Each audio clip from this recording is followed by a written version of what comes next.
and welcome back to my channel, True Talk with Ericka, Sallee, where I help women to focus on well-being mentally, physically, and spiritually, empowering them to navigate through life with confidence and then giving them the tools to transform themselves into the best versions of themselves. So, if this is something that is of interest to you, then I do encourage you to subscribe to the channel, share it out, turn the notification bell on, and then I do want you to comment, especially on the topic that I'm going to share with you in just a few moments. If this is the first time that you have landed here, let me briefly introduce myself as a speaker, Amazon #1 best-selling author and transformation success coach.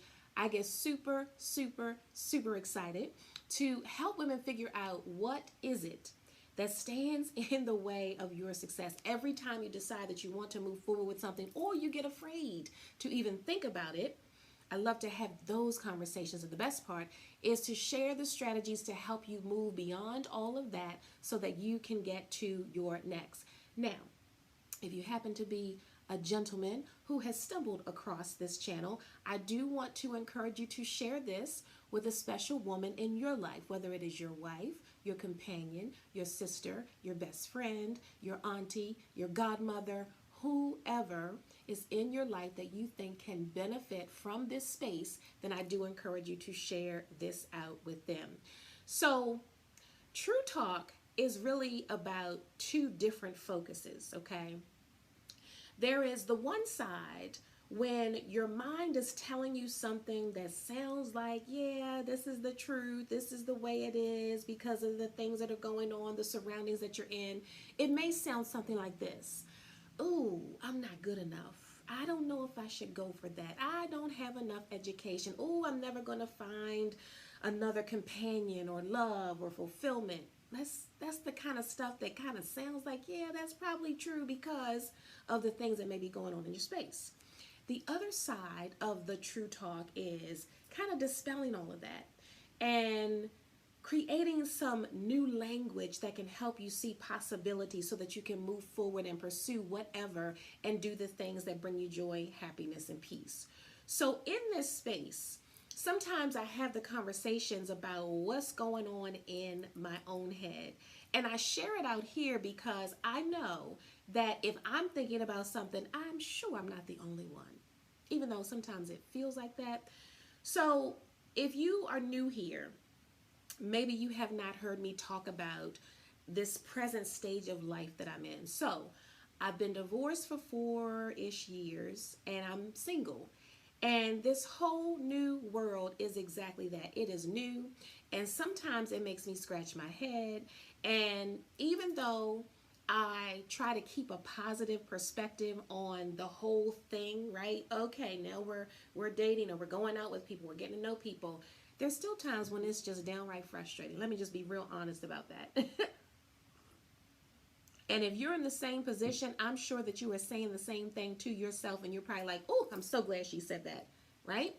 So I'm sitting here and I had to write all this stuff down because I'm like, there's so many things that I want to say that I had to literally get my pen and paper out and take the True Talk out of my head, put it on paper, and then want to share some other True Talk with you, right? So that you can walk away from this conversation with something that feels like, okay, that makes sense, and let me focus on that. So, and I want to start off by sharing my own situation. Now, when I say this, I am sharing a story. I'm not mentioning names. I'm sharing a scenario.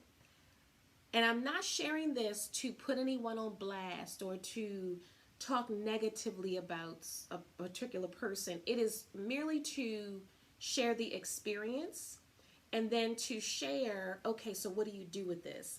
And to be honest, I didn't give this conversation a topic. It is like a title, I should say. It is just conversation about dating.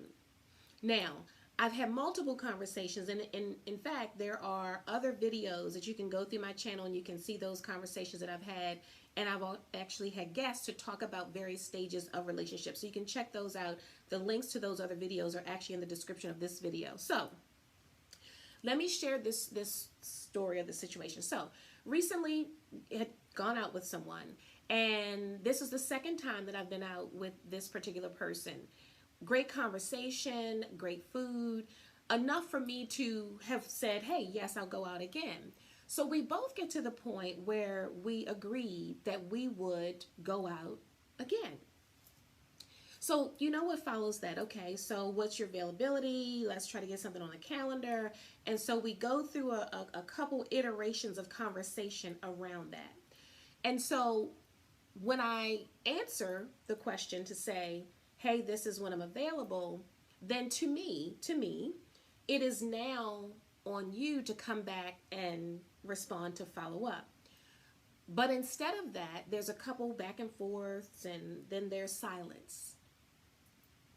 Hello? Don't hear anything. No text, no call. Okay.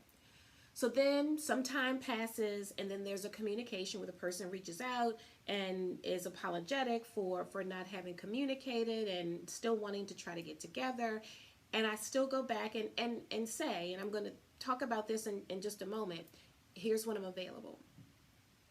So when you're going through these cycles, and it's just like, I feel like I'm on this hamster wheel, and there's nothing happening. There is no traction. You're asking questions. I'm giving you the answer. We're not making anything happen. Hey, I'm going to do better with my communication. And it's just like, okay. So is that something that sounds familiar to you? And like, if you're in this single lane with me, it's like we're in a slow lane, right?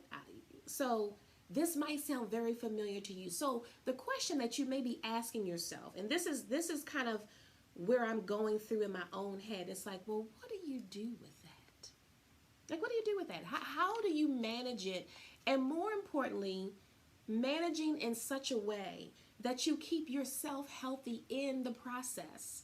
Because sometimes, when you're trying to figure people out, when you're trying to get to know people, especially if you haven't been in this space in a while, it can feel very strange at times. It can feel uncomfortable at times. Sometimes it feels natural. So it just depends on the situation and the person. So there's a lot that goes into this space of being single and getting to know people. So before I share, so the question is, so what do you do in this space when you're trying to navigate somebody else's behavior and you're trying to get to know the person, and you assume based on your communication with one another that the person is trying to get to know you too, right? So you kind of have that, but the behavior is not matching up with what's being said. So how do you navigate that?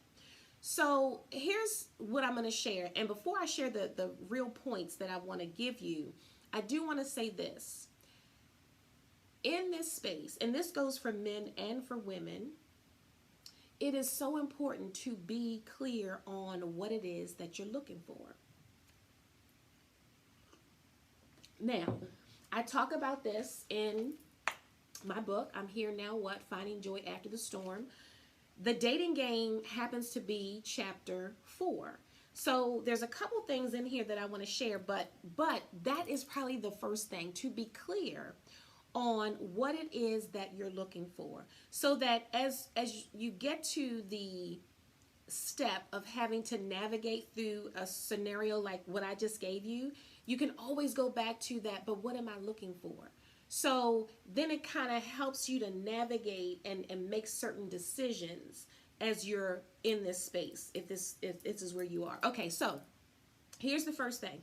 So how do you handle it? And I guess if I were to title this, I would say, how do you handle this when you're getting mixed signals from somebody that you're getting to know? I know that's a long title, but that's what I'm going to say for right now. So the first thing that I would say is to handle with a long handle spoon. Say that 10 times fast. Handle with a long handle spoon. And here's the reason why. Because at a beginning stage, when you are getting to know someone, there's no real, I don't know if investment is the word that I'm looking for. There's no, you're still trying to figure it out. So there's no real investment. There's no emotion that's connected. There's just this framework of, okay, you have a person that, however you stumbled upon this person, whether it was through a dating app or somebody introduced you, which is very rare, it seems, this time, or this time and space that we're in. So however you met this person, there was something that said, hey, there is something that wants me, or is driving me to want to know more about you. Okay. So in that stage, you haven't invested a whole lot, right? You may have gone out to dinner, and however you decide to take care of that dinner, whether it's you taking care of it, the man taking care of it, or whether you decide to split it, whatever that looks like. So the investment, of course, is with whatever time that you've spent and whatever money that you've spent. Okay. So while there is some investment, there is a lower investment if you're just starting out with someone. And that's kind of the framework for this conversation. I know that there are other levels of conversation that we could have about other levels of relationship that are more than just you getting to know someone. So that's not this conversation. We'll tackle that at some other time. But in this space, when you're trying to get to know someone, and you kind of have this back and forth, there's some, lack of communication and all these things. And it's like, okay, let me handle that, deal with that with a long handle spoon. And what that means is you're not giving more energy than you're getting. If I tell you when I'm available and I'm responding to you, when you come to me with communication, then, there is an expectation that you give me something back. Okay. The second part is that, when it comes to you handling with a long handle spoon, it also protects you, because you're not putting yourself out there to someone who's not giving something back to you, whether it's a response, whether it's a phone call, whether it's, going out again. Like, it helps you to create the barriers that allow you to stay well mentally, physically, spiritually, because you're not putting a whole lot into something and not getting something back. Here's one of the things that I wrote about in the book, and you can purchase the book on Amazon. The link to purchase that is also in the description of this video. There's paperback, there's hardback, there's ebook. Getting to know someone requires availability, not just from your marriage, which is what I was talking about, but you could also substitute that and say from relationship, whether it's committed or, marriage. Not that marriage is not committed, but if you don't have a ring on your finger and you're still in a monogamous relationship. Okay. But free emotionally and time-wise. Okay. So when I say handle with a long handle spoon, it helps you to make sure that you keep your availability, the level of your mind, level of your time that you're giving. And it also suggests that there may be some inavailability or lack of availability from the other person, emotionally, time-wise. Maybe there's something else going on. So there's that, okay? So handling with a long handle spoon.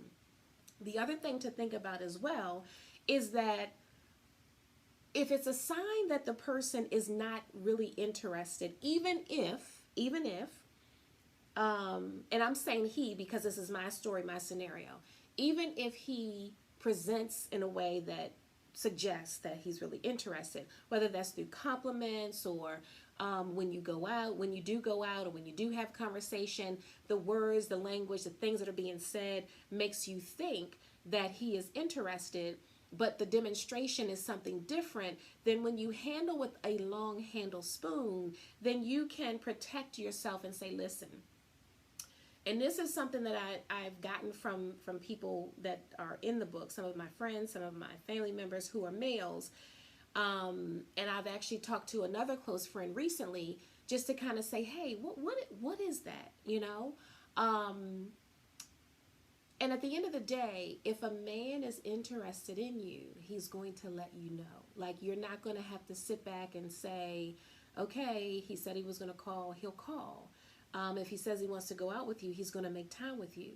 So handling with a long handle spoon kind of puts all of that in perspective. If he's interested, he's going to let me know. I'm not going to have to try to figure out. He ain't going to say one thing and then I don't hear from him for 2-3 weeks, right? So it is like, okay, it is what it is.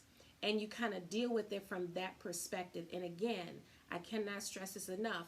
It is not giving more energy than what you're getting. It's not giving more energy than what you're getting. I'm going to say that a third time.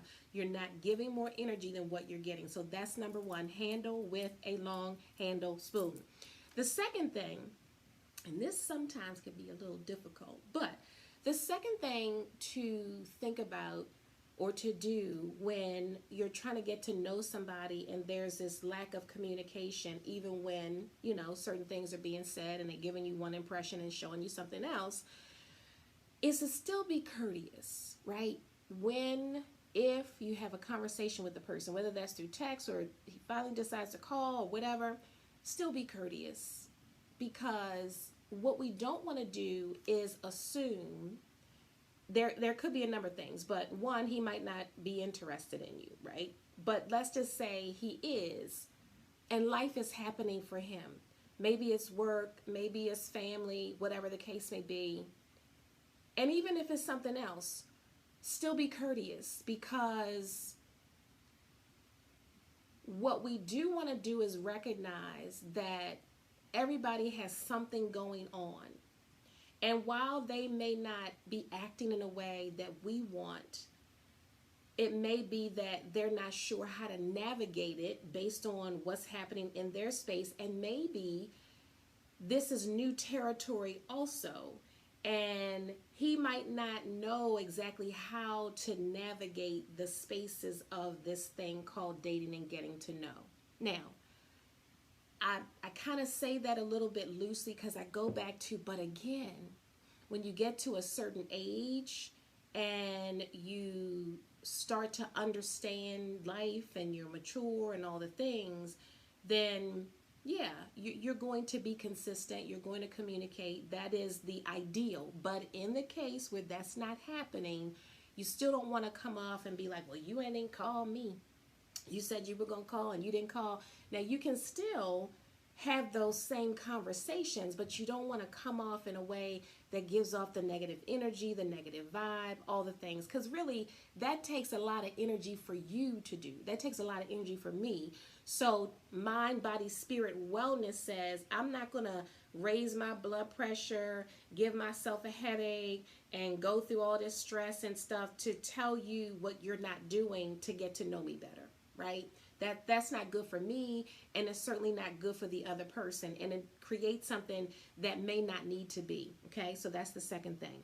The next thing, and here is going back to the being clear about what you want in seeking relationship, but this is an extension of that. Being clear about your expectations in terms of, in this beginning phase when we're getting to know one another, here is what would work for me. So here's an example. And then we're going to quickly wrap this up. So let's just say communication is something that is important to you.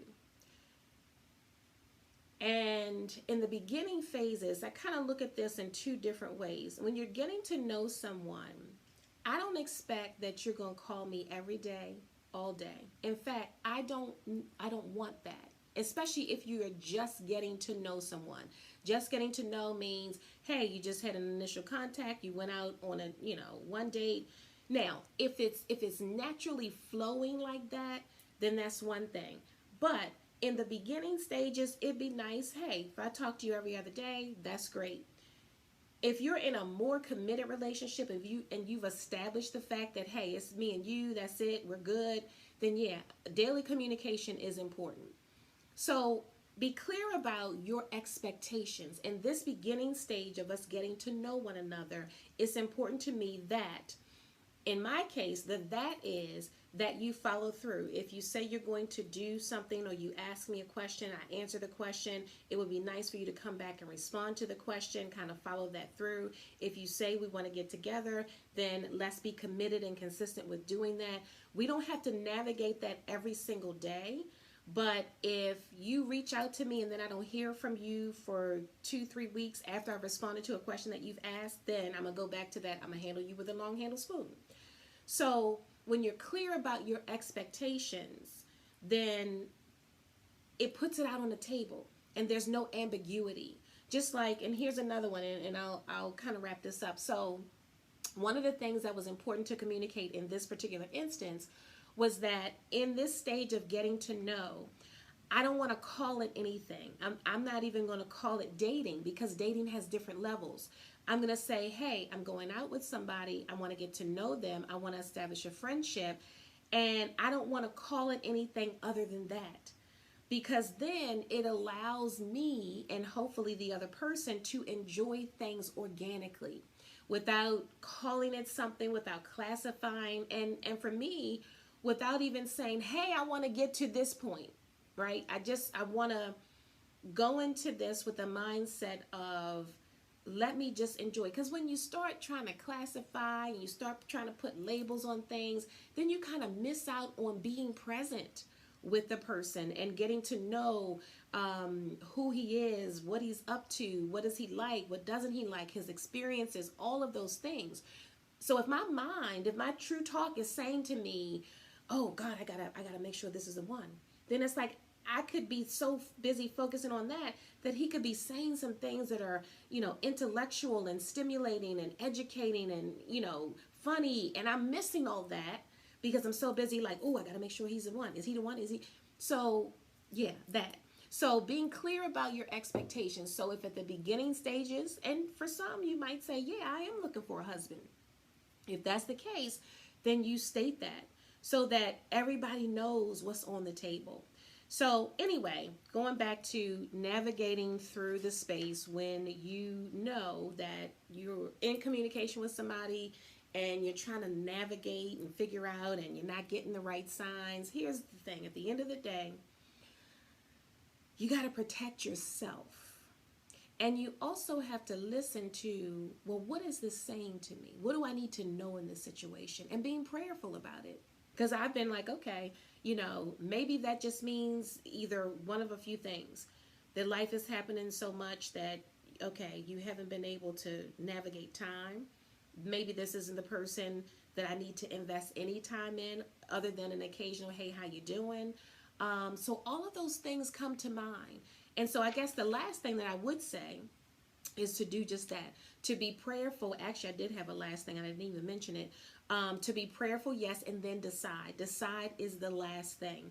When you decide, your decision is, and I started to get into it without even looking back at my paper, the decision is this someone that I want to invest time in? And if the answer is yes, the next decision is, what does that look like? Because it could look like I'm just going to keep handling you with a long handled spoon and say, hey, occasionally, I'm good. How you doing? Nice to hear from you, and keep moving. Or you might say, okay, I'm going to give this person another chance depending on what the situation is. Because, again, you want to be very mindful of what might be going on that you're not aware of. And so your decisions in that point or at that point are going to be the things to keep you in a good space. Okay. So I said a whole lot. I hope you got what you needed from this conversation. And again, this is an extension of a lot of other conversations that I've had around dating. This whole idea of getting to know someone is very interesting. But I will hold out hope that the right person that I'm supposed to be connected to is out there. And I'm okay with connecting with people to establish good friendships. And good friendships don't always have to lead to something romantic, but they could just be a good friendship. So on that note, I will say to you again, remember to subscribe to the channel, share this out. I'd like to hear your comments on this conversation, and do turn the notification bell on so that when new videos are uploaded, you are in the know. So I look forward to seeing you all again real soon. Until I do, take care of yourselves, and yes, be well. So I was also thinking about this. I want to mention this as well, that while my conversation was based on my expectations about what I'm looking for in this stage of getting to know people, one of the things that's important is that we also have to recognize that we need to hear the other person. what their expectations are, what they're looking for. It's a reciprocal conversation. Because at the end of the day, when you do have those conversations, if you get to that point to even hash that out, then you get to decide, as part of that deciding again, whether you're on the same page and you can continue to establish the friendship and figure out if it goes beyond that, or you might find that at the very beginning that what you want, your expectations are not the same at all with the other person. And so that decision is, ooh, this is probably a time for me to check out, because we're already going in with two different ideas of what this is, or what we're looking for at this stage. So just wanted to mention that, because I didn't want it to come across as if I'm only saying this is what I expect, this is what I'm looking for, because there's another person involved. And so to be fair, to hear that person out is important too. All right, so look forward to seeing you again real soon.